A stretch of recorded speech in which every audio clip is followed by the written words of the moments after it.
Chers amis, bonjour. Je suis très heureuse de vous retrouver encore aujourd'hui pour ce partage de la parole, ce partage des psaumes. Vous verrez combien ces textes de prière si anciennes nous parlent encore aujourd'hui.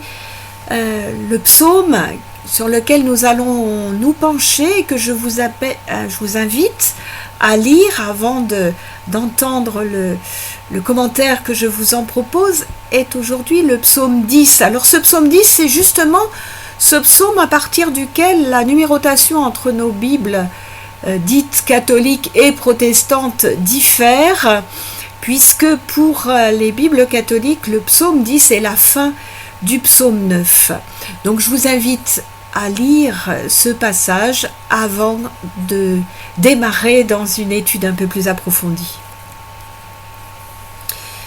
Alors, si le psaume 9, justement, évoquait les ennemis du dehors, c'est-à-dire les païens, nos commentateurs, les pasteurs Maillot et Le Lièvre, voient dans les adversaires décrits ici des ennemis de l'intérieur, des Israélites qui auraient abandonné leur foi en Yahvé, qui se livrent à des pratiques religieuses illicites, à la magie, qui exploitent leurs frères. C'est toute leur manière de vivre qui est en opposition avec les lois de Dieu.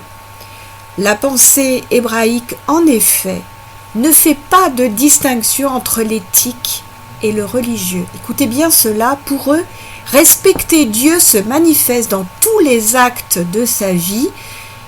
Cela vaut certainement pour nous aussi. Alors par exemple, pourrait-on dire respecter Dieu en respectant le confinement ? Et le psalmiste souffre évidemment bien plus encore de ces adversaires-là que des païens du dehors.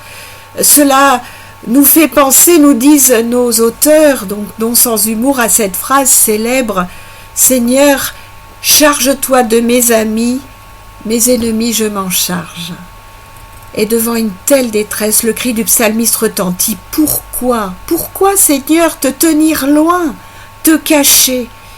On y entend toute l'incompréhension de l'homme devant ce scandale, la réussite des impies, leur arrogance, la souffrance des fidèles. Toutes choses qui, bien sûr, ont profondément troublé Israël, mais aussi bien nous aussi, tous les croyants même de tous les temps, jusqu'à Jésus lui-même sur la croix, avec ce cri « Mon Dieu, pourquoi m'as-tu abandonné ?»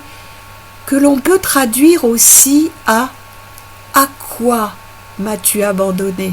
Intéressant, non? Mais peut-être aurons-nous l'occasion d'y revenir une autre fois. Douleur ultime de tout homme devant ce qui lui apparaît comme une injustice incompréhensible, si Dieu, comme nous le croyons, est un Dieu juste. Alors le psaume 10 nous trace une description de l'impie. Il y est vu comme un bandit de grand chemin. Le pays semble alors dans le trouble et le désordre le plus complet.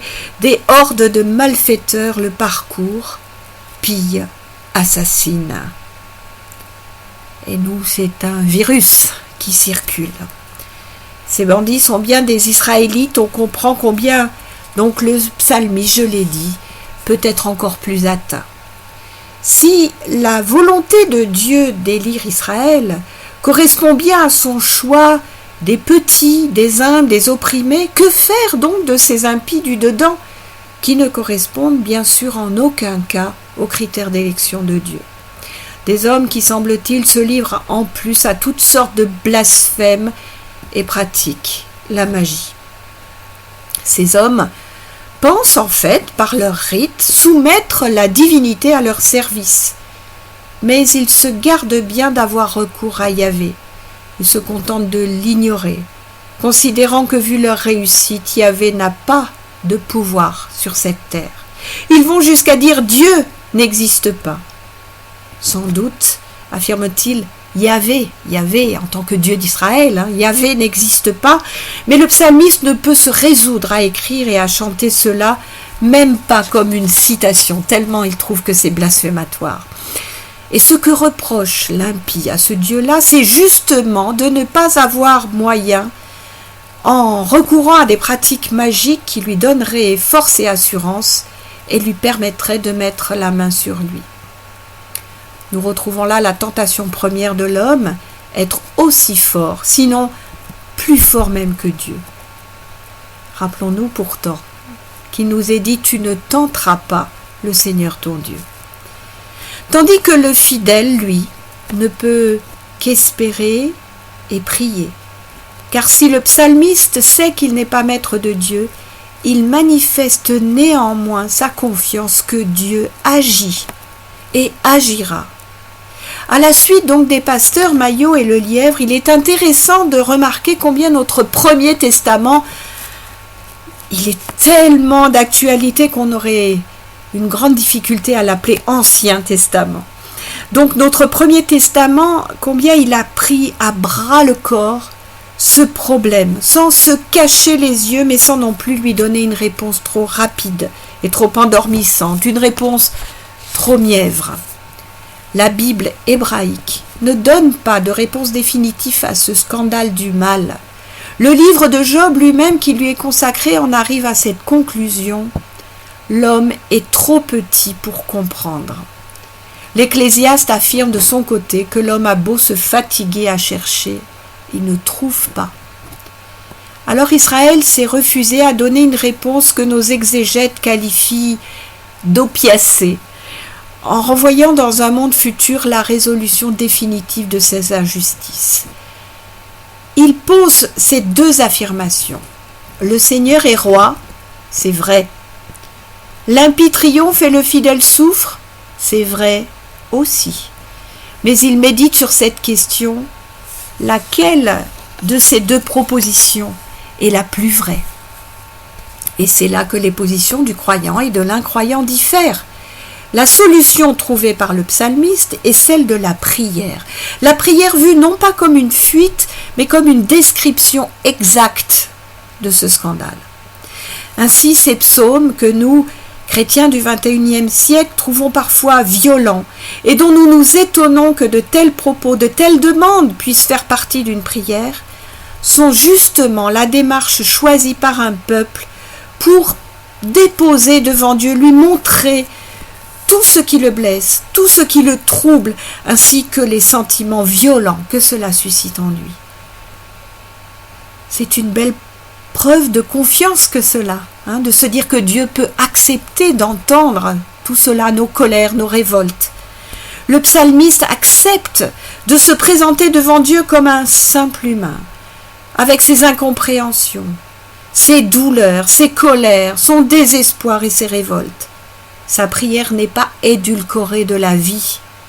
L'homme est là, devant son Dieu, tel qu'en lui-même en toute humilité, mais aussi en toute confiance.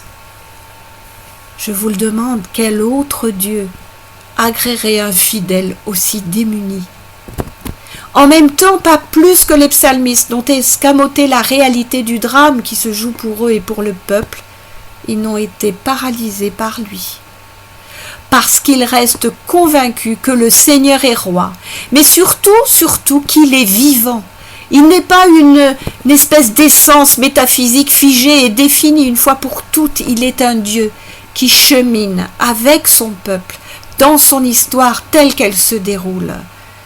C'est ce qu'il est venu nous rappeler en nous rejoignant dans notre monde et en endossant notre humanité dans la personne de Jésus de Nazareth. Comment ne pas nous laisser stimuler par ces psaumes qui témoignent de cette foi de tout un peuple en un Dieu vivant? Ce psaume, dit, c'est un psaume d'attente. Attente d'un événement où Dieu manifestera qu'il est Seigneur, sans que nous sachions encore comment.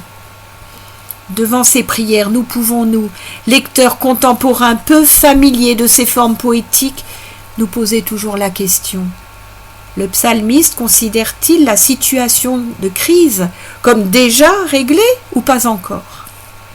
Peut-être est-il bon de se dire que chez le psalmiste, ce n'est peut-être pas tout à fait clair non plus, qu'il est ambivalent lui-même dans son ressenti, devant l'épreuve.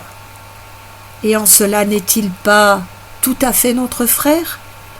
Ne nous reconnaissons-nous pas en lui? Comme Jésus, s'est lui-même reconnu en lui jusqu'à prendre ses paroles sur la croix. Alors pour terminer, je ne résiste pas à vous lire les quelques lignes de commentaires et de compléments qu'un de mes amis, pasteur à la retraite, David Stewart, m'écrit après avoir lu mon travail de préparation.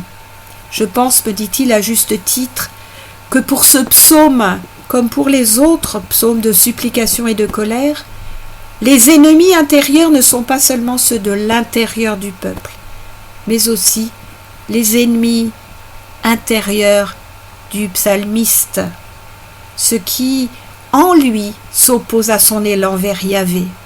Et il rajoute, un ami appelant au secours à cause de sa situation personnelle compliquée me demandait à quoi ça sert que j'ai mis toute ma foi au Dieu de Jésus-Christ. Et moi de lui répondre, me dit-il, à rien.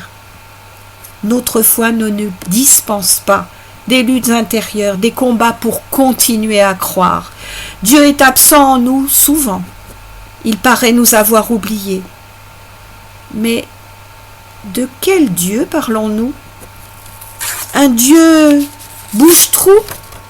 Un Dieu qui résoudrait magiquement nos difficultés? Notre Dieu, comme celui du psalmiste, est à découvrir en dépit du doute, au travers du doute, par-delà le doute. Notre combat contre ses ennemis intérieurs est le signe que sa parole ne nous abandonne pas. Voilà, frères et sœurs, c'est sur ces belles pensées que je vous laisse pour cette semaine, pour cette journée. Je vous retrouve demain. Bonne continuation de carême à vous tous et à demain.